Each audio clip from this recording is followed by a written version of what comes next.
बिस्मिल्लाहिर्रहमानिर्रहीम। अस्सलाम वालेकुम दोस्तों, कैसे हैं? ठीक हैं, उम्मीद करता हूँ सब खैरियत से होंगे इंशाल्लाह। एक न्यू टॉपिक के साथ हमारी फिर से मुलाकात होने जा रही है। जो कोर्स हमने स्टार्ट किया था उसी कोर्स को हम आगे लेके चलेंगे। जो टॉपिक हमने स्टार्ट किया था वो था जी टाइप्स ऑफ ऑपरेटिंग सिस्टम के। कितने टाइप्स ऑफ ऑपरेटिंग सिस्टम है हमारे पास, कुछ हमने पढ़ ली थी। एक्चुअली हमने 2-4 वीडियोज़ में 4 टाइप्स ऑफ ऑपरेटिंग सिस्टम पढ़ ली हैं और उनके मकासद भी देख लिए हैं और उनके यूजेज भी देख लिए हैं कि कहाँ कहाँ पे वो यूज़ होती हैं। वो तमाम हमने वीडियोज़ में डिस्कस कर लिए थे। हमारा आज का जो टॉपिक है या आज के जो टाइप्स ऑफ ऑपरेटिंग सिस्टम है आगे क्या आ रहे हैं वो हैं 2। पहले हमारे पास है real time operating system and the second one is multi processor operating system. आज के लेक्चर में हम ये दोनों कवर करेंगे इंशाल्लाह। तो चले जी देखते हैं कि इन दोनों में क्या ख़ास बात है और ये कहाँ पे यूज़ होती हैं या कौन सी मशीन पे ये यूज़ होती हैं। पहली हमारे पास है जी real time operating system. Real time operating system का थोड़ा सा मैं ओवरव्यू पहले देना चाहूँगा। रियल टाइम ऑपरेटिंग सिस्टम हम वहाँ यूज़ करते हैं जहाँ पे हमें इमीडिएट रिस्पॉन्स चाहिए होता है।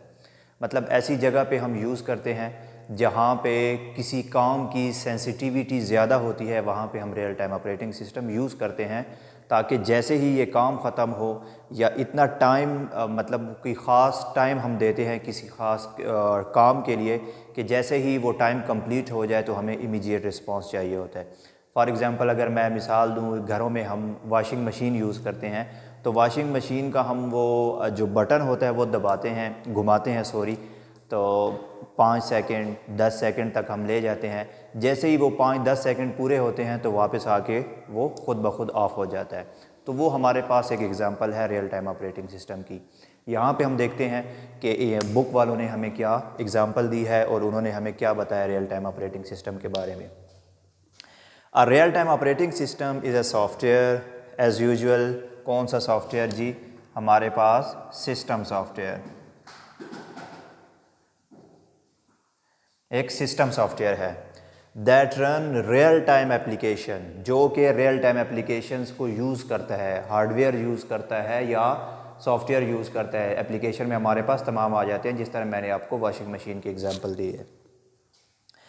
And it must process data as soon as it comes. इस पॉइंट का मतलब ये हुआ as it comes means time, कि जैसे ही उसका गिवन टाइम कंप्लीट हो जाता है।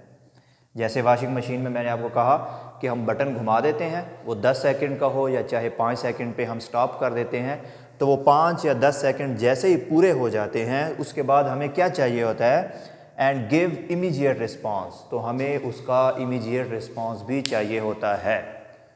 सिंपल मतलब ये हुआ कि रियल टाइम ऑपरेटिंग सिस्टम हम वहाँ यूज़ करते हैं जहाँ पे हमारी तरफ से गिवन टाइम हम देते हैं और जैसे ही वो गिवन टाइम कंप्लीट हो जाए तो उस गिवन टाइम के बाद जो रिस्पांस होगा वो भी हमें इमीडिएटली चाहिए होता है। वहाँ पे हम यूज़ करते हैं ऑपरेटिंग सिस्टम। ये इसका होगा पहला पॉइंट। दूसरा पॉइंट क्या है जी? This operating system means real time operating system execute special application. Special application में यूज़ होती है, हर जगह ये ऑपरेटिंग सिस्टम यूज़ नहीं होती। विद इन स्पेसिफाइड टाइम, और स्पेसिफाइड टाइम के लिए यूज़ होती है। दोबारा से उसी एग्जांपल पे जाएंगे। अब वॉशिंग मशीन के ऑपरेटिंग सिस्टम जो हम यूज़ करते हैं वॉशिंग मशीन के लिए, वही ऑपरेटिंग सिस्टम हम कहीं और यूज़ नहीं कर सकते। मिसाल के तौर पे अगर मैं कहूँ सिलाई मशीन, अगर वॉशिंग मशीन वाली ऑपरेटिंग सिस्टम मैं सिलाई मशीन में यूज़ करूँ तो नहीं करना चाहूँ, नहीं कर सकता मैं। क्यों? क्योंकि वहाँ पे हमारे पास कुछ और सिनारियो है, यहाँ पे हमारे पास कुछ और सिनारियो है। ठीक हो गया? तो और विद इन स्पेसिफाइड टाइम, हम सिलाई मशीन में कोई टाइम स्पेसिफाइड नहीं कर सकते कि कब तक वो सिलाई मशीन चलती रहेगी, लेकिन वॉशिंग मशीन में हम कर सकते हैं। तो इस पॉइंट का मतलब क्या हुआ? सिंपल कि हमारे पास ये operating system special application means special hardware में यूज़ होती है विद इन स्पेसिफाइड टाइम, या स्पेसिफाइड टाइम के लिए यूज़ होती है उन हार्डवेयर्स में। अब ये यूज़ कहाँ पे होती है? डेली लाइफ में कहाँ पे यूज़ होती हैं? एक तो हमने वॉशिंग मशीन की एग्जांपल खुद से एज्यूम कर ली। दूसरा, बुक वालों ने हमें जो एग्जांपल दी है real time traffic control system, जो हमारे पास रोड्स वगैरह पे ट्रैफिक सिग्नल्स के हमें जो नज़र आती हैं लाइट्स वगैरह, 10 सेकंड्स या 50 सेकंड्स या 20 सेकंड्स के लिए एक लाइट ऑन होती है। जैसे ही 20 सेकंड पूरे होते हैं वो येलो से रेड हो जाती है या येलो से ग्रीन हो जाती है, तो वो ट्रैफिक कंट्रोलिंग सिग्नल पे जो वो चीज़ें चेंज हो रही हैं, वो लाइटिंग सिस्टम चेंज हो रहा है, तो वो आपका रियल टाइम ऑपरेटिंग सिस्टम उसको कंट्रोल कर रहा है। दूसरा हमारे पास ऑयल रिफाइनिंग इंडस्ट्रीज़ में यूज़ होता है। कौन सी इंडस्ट्रीज़ में? ऑयल रिफाइनिंग मींस कि जहाँ पे हम ऑयल रिफ़ाइन करते हैं, जहाँ पे हम मींस कि पेट्रोल हो गया, डीज़ल हो गया, हम कुछ टाइम के लिए उनको किसी मशीन में डाल देते हैं ताकि हम उसको रॉ फार्म से हम उसको प्योर फार्म में ले आएँ, तो वहाँ पे हम इसको यूज़ कर सकते हैं।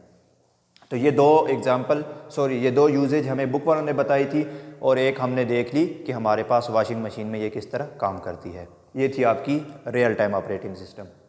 आगे बढ़ेंगे जी। सेकंड पॉइंट हमारे पास या सेकंड टाइप हमारे पास जो आज के लेक्चर में है वो है जी multi processor operating system. Multi processor operating system के मतलब ये है सिंपल कि मोर देन वन सीपीयू। एक ऐसा सिस्टम जिसमें एक से ज़्यादा सीपीयू होते हैं, हम उसको कहते हैं मल्टी प्रोसेसर सिस्टम। उस मल्टी प्रोसेसर सिस्टम के लिए हमें जो विंडो चाहिए होती है या जो ऑपरेटिंग सिस्टम चाहिए होती है वो भी हमें ऐसी चाहिए होती है जो एक ही वक्त में मल्टी प्रोसेसर्स को या मल्टीपल सीपीयूज़ को पैरेलल रन कर सके। तो उस ऑपरेटिंग सिस्टम को हम क्या कहेंगे? Multi processor operating system. तो आइए देखते हैं कि इसमें क्या लिखा हुआ है। A multiprocessor operating system is a software that executes and control many CPUs within a single system। एक ऐसा सिस्टम जिसमें मल्टीपल CPUs लगी होती हैं, मल्टीपल प्रोसेसर लगे होते हैं, वहाँ पे हम ये ऑपरेटिंग सिस्टम या ये विंडो इंस्टॉल करते हैं ताकि वो मल्टीपल CPUs जो हैं वो एग्जीक्यूट भी हों और ये ऑपरेटिंग सिस्टम उनको कंट्रोल भी कर सके। वहाँ पे ये multi processor operating system use होती है। दूसरा पॉइंट है जी, this operating system is use to obtain very high speed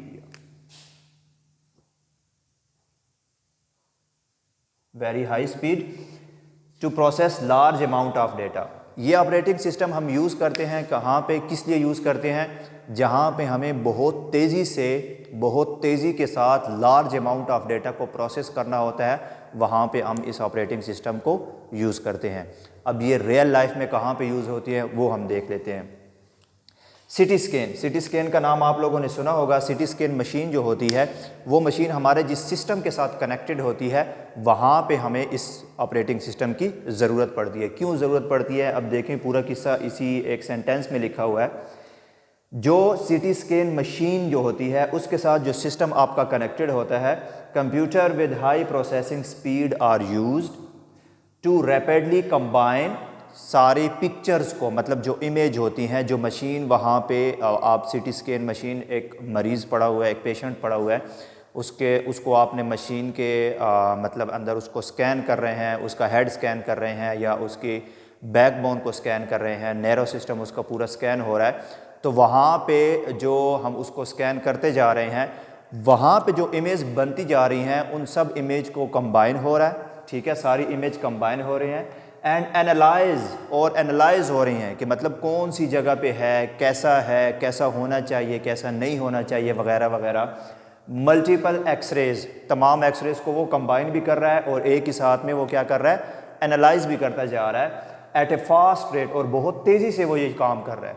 अब हो गया ना ये पॉइंट कि बहुत तेज़ी से वेरी हाई स्पीड के साथ लार्ज अमाउंट ऑफ डेटा को प्रोसेस कर रहा है। अब देखिए, एक पेशेंट के वो इमेज भी बना रहा है, मतलब इनसाइड उसका जो सिस्टम है, चाहे वो बोन मैरो का है, चाहे वो नैरो सिस्टम का है, कोई भी सिस्टम है, हम सिटी स्कैन के ज़रिए उसको देखते जा रहे हैं। अब वो उन पिक्चर को कंबाइन भी कर रहा है, एनालाइज भी कर रहा है, मल्टीपल एक्सरेज हैं बहुत तेज़ी से, और एनालाइज करने के साथ साथ हमें यहाँ पे क्या दे रहा है? हमें उसका आउटपुट भी दे रहा है। ये मैं सिंपल यहाँ पे output, and provide visual display of the inside, और उसका एक विजुअल डिस्प्ले भी आपको सिस्टम के अंदर दिखाया जा रहा है।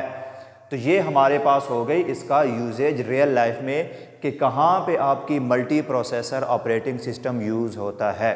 ये इसकी थी एग्जांपल्स। उसमें जितने भी लेयर्स होते हैं, मतलब पेशेंट जैसे हमारे पास हेड हो गया, इसके अंदर भी लेयर्स होंगे, ठीक है। हमारे पास उसके ब्रेन के अंदर, उसके अंदर भी लेयर्स होंगे। उन तमाम लेयर्स को वो क्या कर रहा है, अलग अलग उनको इमेज में डिफ़ाइन भी कर रहा है, उनको अलग भी कर रहा है।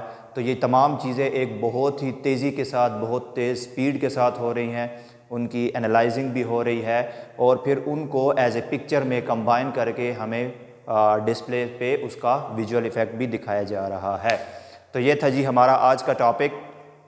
एक हमने पढ़ा रियल टाइम ऑपरेटिंग सिस्टम, दूसरा हमने पढ़ा मल्टी प्रोसेसर ऑपरेटिंग सिस्टम, और हमने इनके रियल लाइफ एग्जांपल देखी कि कहाँ पे ये चीज़ें हम यूज़ कर सकते हैं, या ये सिस्टम या ये ऑपरेटिंग सिस्टम कौन सी मशीन्स वगैरह में हम इनको यूज़ कर सकते हैं।